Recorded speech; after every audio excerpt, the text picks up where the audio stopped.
Welcome, everyone.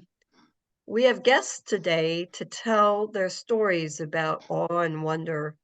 And before we get into our stories, I just wanted to get us all started with who we are and why we're here. Well, I am Val Walker. I blog for Psychology Today. I'm the author of a book called The Art of Comforting and another book called 400 Friends and No One to Call. And over the past few years, I've become really interested in the topic of awe and wonder and how telling our stories about moments of awe and wonder that took our breath away, how experiences like that changed our lives, especially if we've been on a healing journey. And I particularly have been happy to get to know Robyn Houston Bean here, who runs and is the founder of a wonderful group called the Sun Will Rise Foundation. Robyn and I have been talking for the past couple of videos we've made, sharing some stories about awe and wonder and how it changed our own lives. And from here on, we're ready to start adding more people to this. So let me just have everybody here introduce themselves, and we'll move on from there as we get to know each other. So Robyn. Hi, everybody. So as Val said, I'm Robyn Houston Bean, the founder of the Sun Will Rise Foundation. We do peer grief support for anyone who is bereaved due to a substance use related loss. And, I love this topic because I sit with so many people who share their stories, and so many times their stories take my breath away. And when Val said to me, she was thinking about doing this project, it just seemed like a natural collaboration. So I'm really excited to sit here and hear other people's stories and be part of this awe and wonder storytelling. Tanya, would you like to introduce yourself? Sure. Thanks, Robyn. Yeah, my name's Tanya Lord. I'm excited to be here and to talk about this topic. I know that Robyn and I were in a meeting and she brought it up, and everybody on that meeting had some story. Um, I was going to say one more amazing than the other, but they were all equally inspiring, and it's such a great topic. I'm glad to be here. Thanks, Tanya. Carol, would you like to say hello? Okay. Hi, everyone. My name is Carol Bowers, and I met Robyn through the loss of my husband. I lost my husband passed away on March 31st of 2022, and Robyn had sent a card to me about her, what she was doing, and I called one day, and that's how I met Robyn. I ended up, going to a peer grief for people that lost their spouses or partners. And it was like the second and fourth Tuesday of the month. And it was great. It helped me tremendously. But then I hit a bump where, I was having a really hard time. So I reached out to Robyn and asked her for if they had any therapy, and she introduced me to somebody that I was able to get that from. And Robyn sends out an email every week, and on the email there was this little story about this awe and wonder. And I have had so many experiences through my journey of just that, and it was nice to hear somebody say that they wanted to hear that story. No, I'm really just excited to hear Tanya and Carol tell their stories and share them with you. And I know from past experiences, whenever I hear someone else's story of awe and wonder, it brings me goosebumps and it makes me feel something a little electric when I'm part of that. So I'm really excited. Great. Well, Tanya, I'm all ears. Thank you, Val. So in 1999, my son Noah died from a series of medical errors when he was four and a half. At the time, I had lost my father's parents, my grandparents, but I had not really experienced a lot of grief, and they both lived in Belgium, so I wasn't really even involved in a funeral or in other ways. I had had just very little experience in the with grief and with death. At the time, he was our only son, only child, and I was raised by beatnik hippies. I was not raised with a real clear belief structure or understanding again about death and what happens and you know I I had been raised educated in a lot of different religious beliefs, but nothing but as an academic exercise, not as a this is what we believe and what you can believe.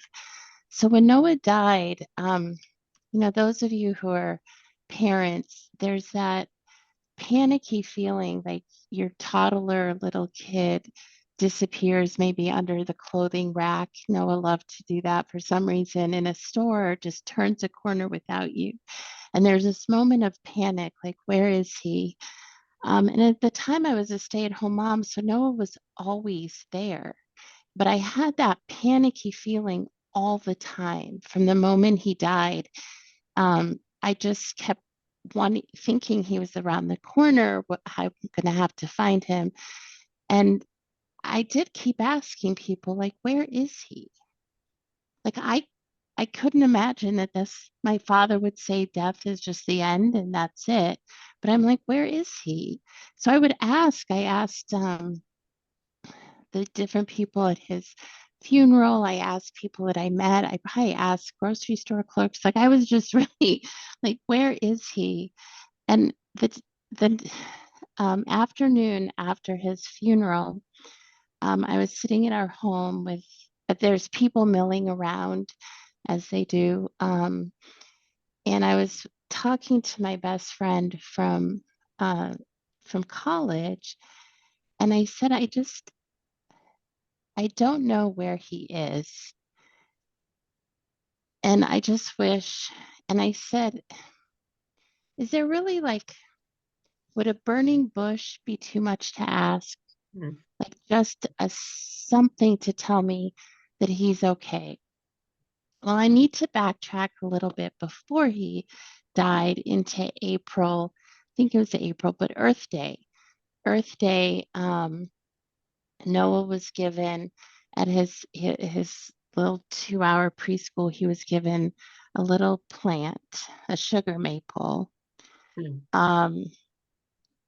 I can be somewhat forgetful. Noah was definitely careless and forgetful as 4-year-olds are. And this thing sat in our car for a good month, 6 weeks. So by that time, it dried out, little stick. But he took it from the car one day and he's like, Mommy, we need to plant this. And we lived in New Jersey at the time, and the ground, our backyard was thatched. So it was really hard to get any kind of shovel into it. But I had plans to plant a vegetable garden, and I had actually taken earlier that month a hoe or a shovel to it, but I couldn't get through. And now all I ended up with was a hole, and I was waiting till I could get a rototiller rented. And so he ran and he's like, he goes, it needs to be planted here. Now I'll tell you that hole was in the middle of the yard because it was the beginning, but this thing was dried out. I'm like, sure, let's plant it there. So we planted it.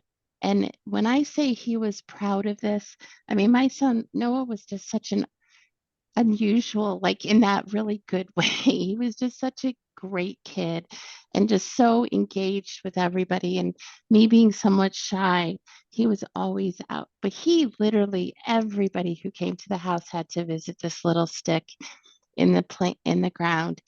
And I mean, literally, he brought the mailman who was delivering a package around back to see this stick. He was very proud of it. I was glad that he was excited, but worried because this thing wasn't going to grow, Uh, right? So one day in the car, he goes, Mommy, when you break something, can it still grow?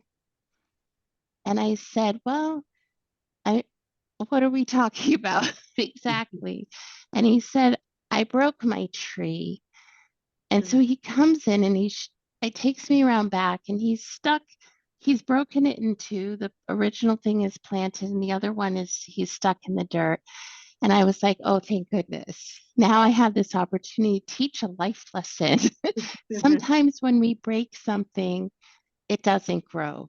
I didn't think this thing was going to grow anyways. I knew it wasn't. Is it, honey? Sometimes, we can't. And he insisted, he's like, mommy, it's going to grow. You watch it, it's going to grow. And I said, I really don't think it's going to grow. So he said, no, mommy, you watch, it's going to grow. And so then fast forward, my best friend Jackie and I sitting on the couch and me asking for a burning bush. My husband comes in from the outside. He had stepped out. Again, we have a crowd of people in our home.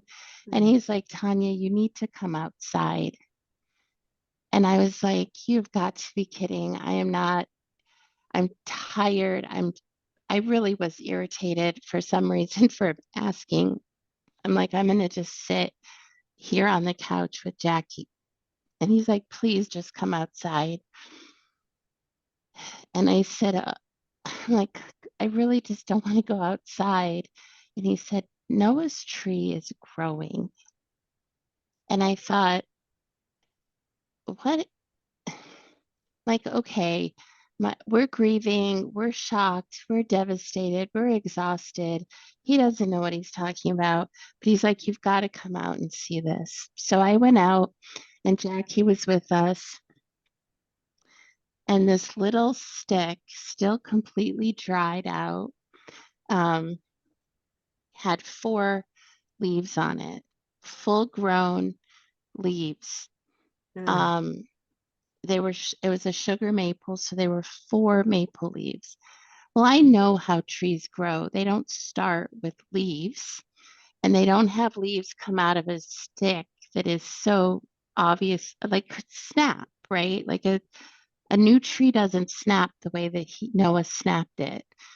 And I stared at those 4 leaves, and there was this complete sense of peace, and not peace from my grief or relief from my grief, but that panicky sensation of where is he was completely gone. And I looked at it and I said, okay, well, it's not a burning bush, but I think this will do. And from that moment on, I just never again worried about where he was. I missed him. I miss him still, but I never again worried about where he was.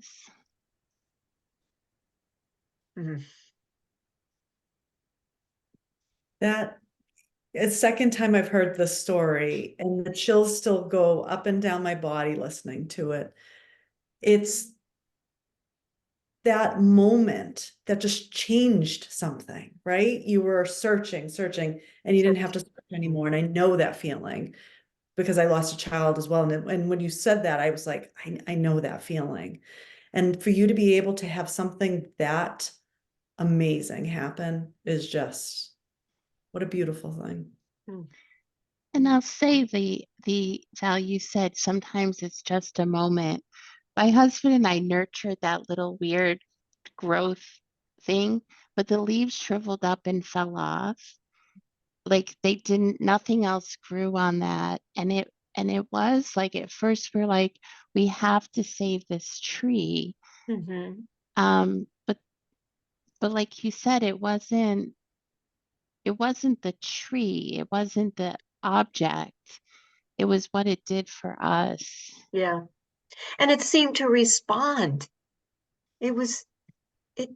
It took a life of its own, for even if it was a little bit, it was enough.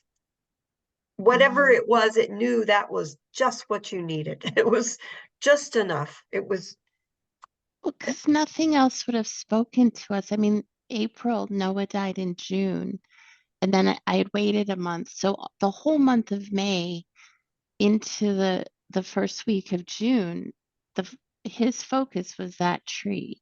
Yeah. And I can't even explain, like, I'm not exaggerating. Like, every single person that came to our house had to see the tree. If they were there to work, if they were there to deliver mail, if they were, um, selling Girl Scout cookies, like everything, everybody saw that tree. So yeah, there wouldn't have been, I can't imagine anything else that would have been that profound. And the fact that he was 4 years old.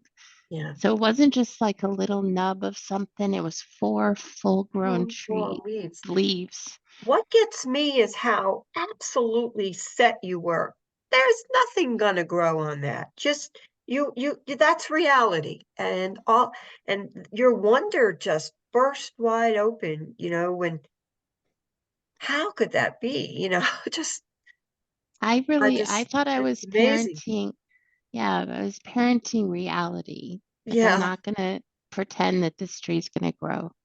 yeah. Mhm. Boy, that is a real powerful experience of awe too. I mean, just total awe. Just golly, I've never heard of such a thing either. Were you able to share that with other people at the time, or is that something that you kept for you and Glenn? No, Jackie was out there, she saw it. I don't think we were kind of in shock at the time. We did share it with other family members, but it was over a little bit over time that it really sunk in what we were, because people were like, we don't know what we're looking at. Because Right. Yeah. because we'd be like, look, and they just saw leaves on a little branch thing. But it took a little bit to fully, and I don't mean like weeks, it just took a little time that day to be like, I mean, for me, it was immediate. For my husband, it was immediate. But to kind of explain why that was so significant, that it wasn't just a random, Yeah. like a regular tree growing some leaves. Mhm. So they saw it. People saw it. You had witnesses. You really did. Uh-huh. Yeah, that it adds a lot. Mm. And Well, I'll I say am that just oh, sorry. sorry. I have no words. I mean, it is quite it's it just makes you wonder. It just makes you, what in the world happened? Yeah. Mhm. Do you think that you would have stayed on a healing path if this hadn't happened? Like, this was right Mm. at the beginning. Do you think it like had changed a trajectory of how you dealt with his death, or it was just too early on to even know? No, I think that I think it was absolutely, it like opened up space for me because I was full of panic, and I was full Mhm. of Yeah, looking for him. like his death he died at home. So there was a lot of trauma associated with his death and a lot of confusion. But it was right around that same time that things started, like, I don't know how to explain it. That I had this very strong sense that there was some kind of path Mhm. for me. Like, there was, and I didn't really think like that before. I was a mother and I was happy being a stay-at-home mom. And that was, I didn't think of it as like, this is my path to be a stay-at-home mom.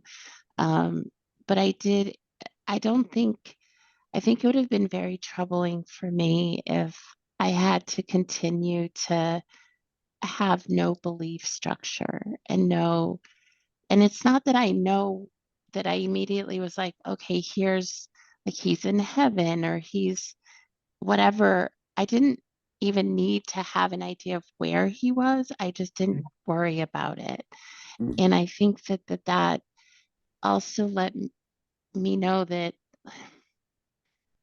that things are, I think you said it, Val, like things are bigger than just me and him. That whatever happened, as devastating as it was, it sounds really odd to say now, but it was like I started to understand that it was supposed to happen this way. Like there's something bigger than me at work here. Um, and that, again, I want to stress that did not take away the pain or the sadness or all of the grief and all of that stuff. It's that, like, panicky, I don't understand this world anymore feeling. That's what kind of went away. Like, Yeah, that I'm still connected, that there's something you're I still keep connected.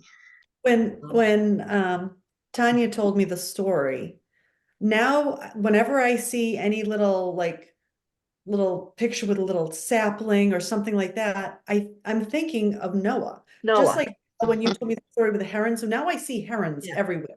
And I'm like, wow, now I'm seeing little saplings, in books and magazines I'm picking up, and every time I see it. So that I think this is part of this power of the awe and the wonder Message. Yeah. storytelling is now I get connected back to Tanya's story. I get connected to your story, and I'll be connected to Carol's story when she shares it. I just think that this, like, it just keeps rolling. So I think by opening ourselves up, and Tanya, when was the last time you told this story before, like, I brought it up, like my little story to thing? It'd probably been a while, perhaps. Years, probably Yeah. decades. But now it's like, Oh, wow. And I've repeated this story to someone who has nothing to do with this little thing that we're doing. I shared it with someone, and she was a grieving mom, and she was talking about the same thing, because I remembered that you said the searching. She's searching and searching and searching. And I said, I want to tell you a little story. It's not going to change, your searching, but I just want to tell you about hers and what happened. So I thank you really so much, Tanya, for that story. Thank you, Robyn. I just want to add something. We can have both, and we can still feel the pain and feel the wonder at the same time. This is what's important. It's not a replacement. It's not a happy pill. Wonder is not just going to replace. Somehow it just gives a space for that, to hold that space with whatever that pain is. So I just wanted to put it out there. I love how you explain that, Tanya. Just gives more meaning. So I'm just really happy to have heard that story. And I'm always going to think of these little sprouts. I'm going to think of you and Noah. And when Robyn told her story about the dragonflies, whenever I see dragonflies now, I think of Robyn. And these things, they're part of our essence somehow. It stays. So thank you so much, Tanya. Thank you. So, Carol, you have something to tell us too, and let's make sure we have time to hear your story too. Robyn, you want to ask Carol in anything in particular before Carol gets into it? Yeah, no, Carol, I just, appreciated hearing your story earlier. So I think it's a different story than a grief story, like mine and Tanya's is. It's more similar to Val's story. So I like, there's so many different ways that people experience awe and wonder. So take it away, Carol. Okay, thank you. Thank you, Robyn. Again, my name is Carol Bowers, and I need to begin my story by saying that I am a recovering addict. I have been in recovery for 33 years, and this is where part of my story began. So I went to a detox, and they suggested that I went for further treatment. So I went to this, what they called a TC, which was a therapeutic community where you lived there. And again, they taught me what the disease of addiction really was. So I started to learn about that. And I started to learn, they were teaching me without my even realizing it, to learn how to live life on life's terms again. So I got a pass from there, an 8-hour pass. And in order to get a pass, you have to have a bit of a plan. So I wrote down a plan that I supposedly had, and I gave it, and they gave me the 8-hour pass. So in my mind, I said, "Oh, 8 hours? What's that? I'll go out. I'll go out to eat. I'll walk around, and that was my plan." However, um, probably 15 minutes after I get out on my pass, I found myself on my way to where I lived my whole entire life and used. It just was like an automatic thing that happened for me. So I got there, and I started to get worried about, oh my gosh, I'm not going to make it back. I don't have a ride. I called them and I asked them if I could come back tomorrow, that I could probably get a ride. And they said no, that I needed to make it back there by 8 o'clock, or else I was not welcome there any longer. And of course, I didn't look at the fact that I had made a plan that wasn't true. What I looked at is, being angry at them. They're setting me up anyway. They just, so I made a decision that I was going to use. And I was going to go to where I bought drugs the last time I was there. And I got a ride, and we're driving to where I wanted to go. And all of a sudden on the radio, this song came on, and the name of the song was "Hold On for One More Day." And it's written by William Phillips. And the words to that song hit my soul like a bulldozer. Mm. I started to hear the words that it was saying, and part of it talks about like how I created my own mess. And I started to realize that it was true. And it was talking about, breaking free from my chains. And I had 4 months clean at that time. And I never felt so free in my whole life. So the words just penetrated in me. And I started to, like, when I tell you, cry, probably one of the deepest cries I've ever had, where my nose was running and everything. I couldn't breathe. So I asked the guy to pull over and let me out. And he did. And I went to a phone booth. That's how long ago this was. And I called my daughter and I explained the situation. And I said, "Can I come there to sleep? I have nowhere to go. I just need some place to sleep for tonight." So in my mind, my thought process was, oh, I'll just use tomorrow. And I went to my daughter's. I went to sleep, and I woke up the next morning and I didn't want to use.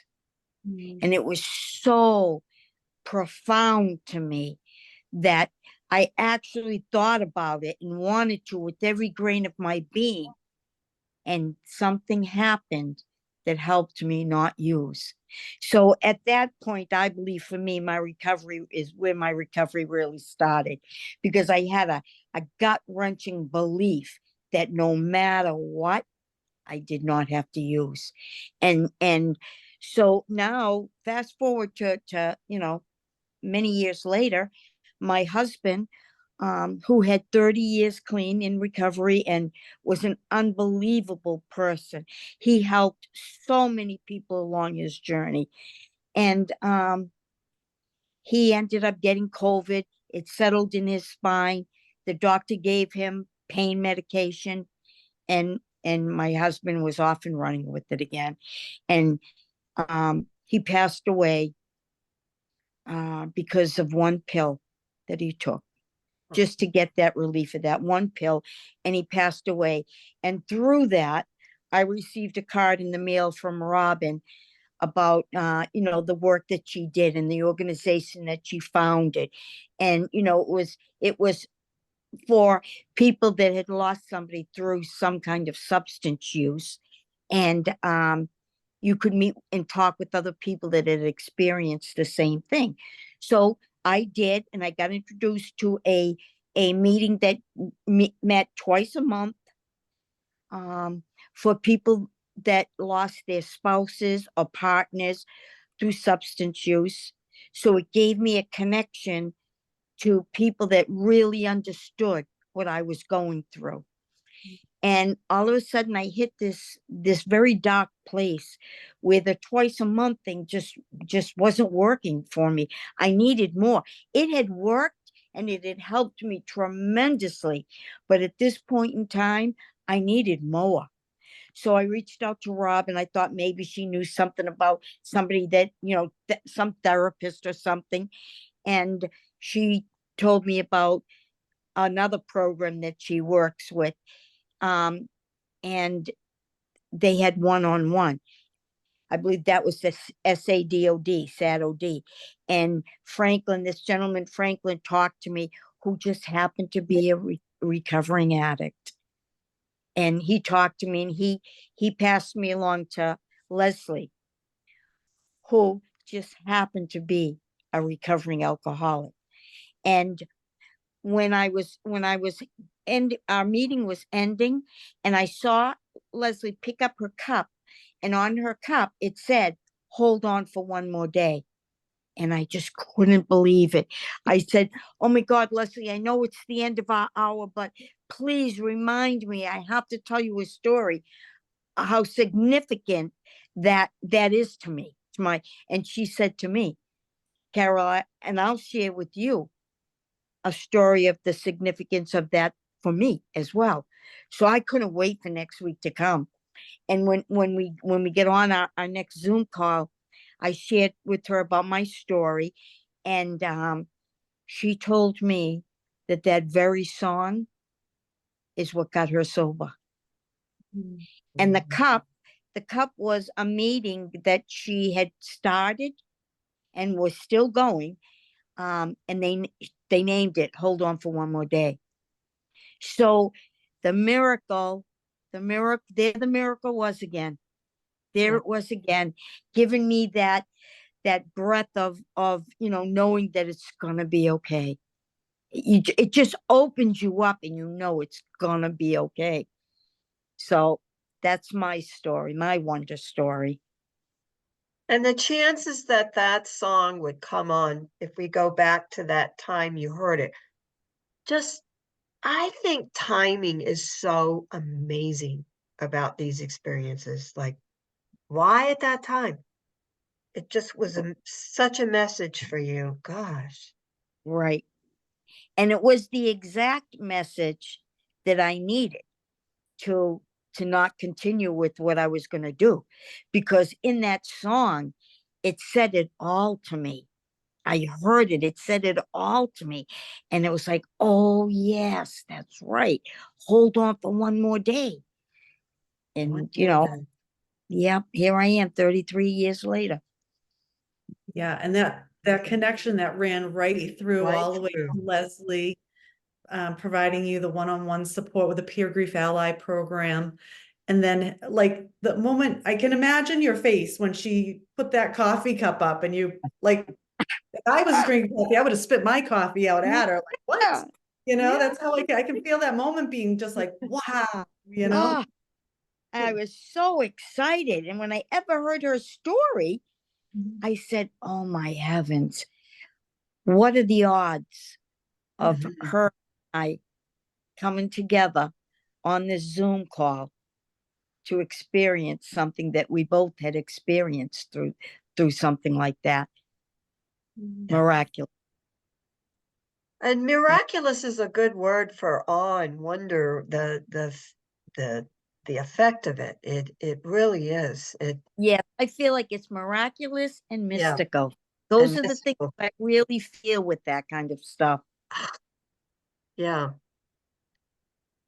So back to the message that you got, and that the message that's in the song, the healing power of that. How did you hear that message? I guess you can just say the words, but what was it telling you on a deep level when you heard that song? That even on a deep level, it told me what I had heard and what they were teaching me along the way in that program, right? Mm, That clicked. no matter what, I don't have to use.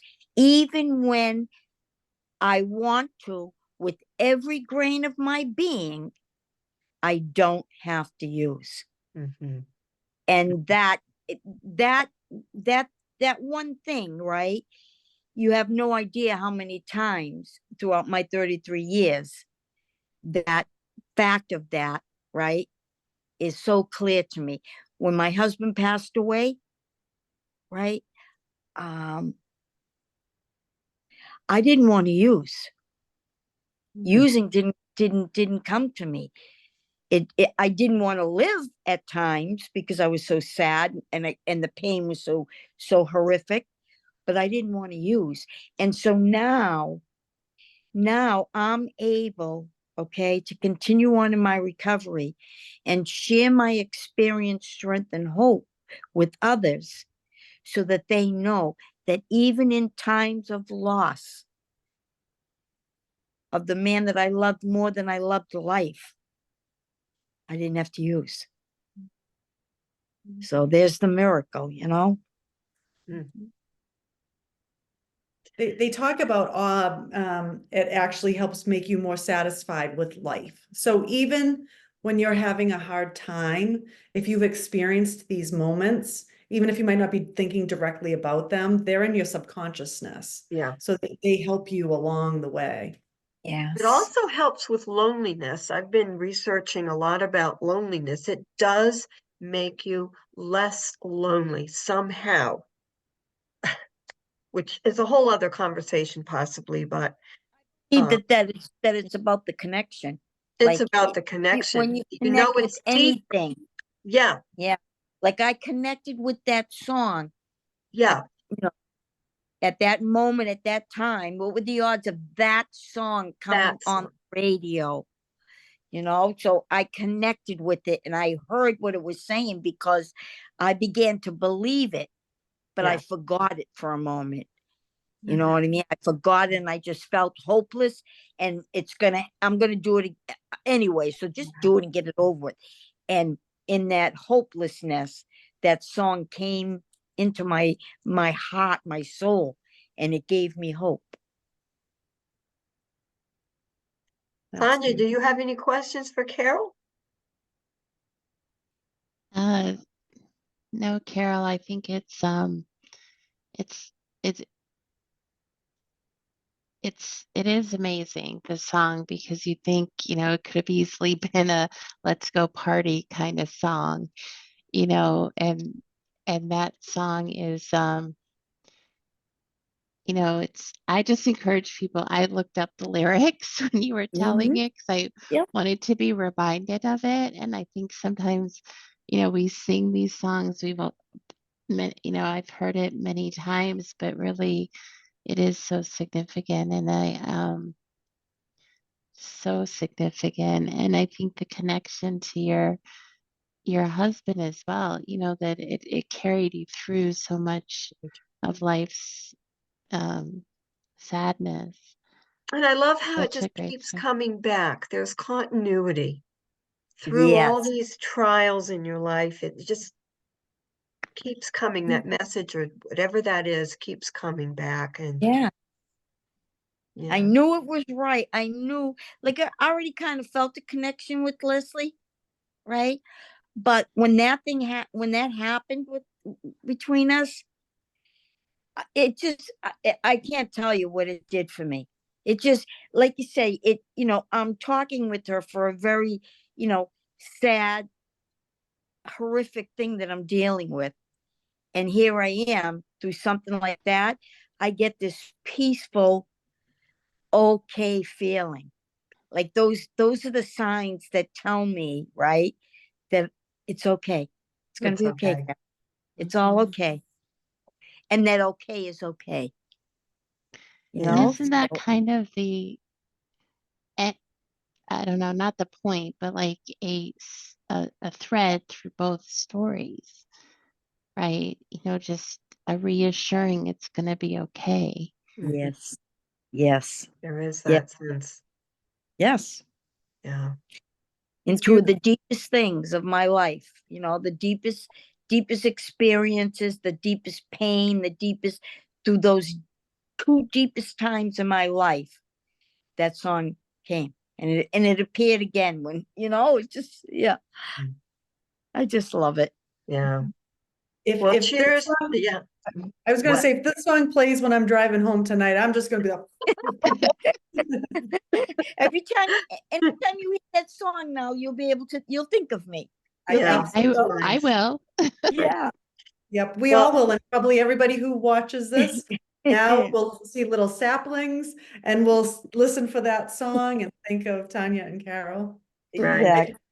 Very much so. What a great way to get to know you all.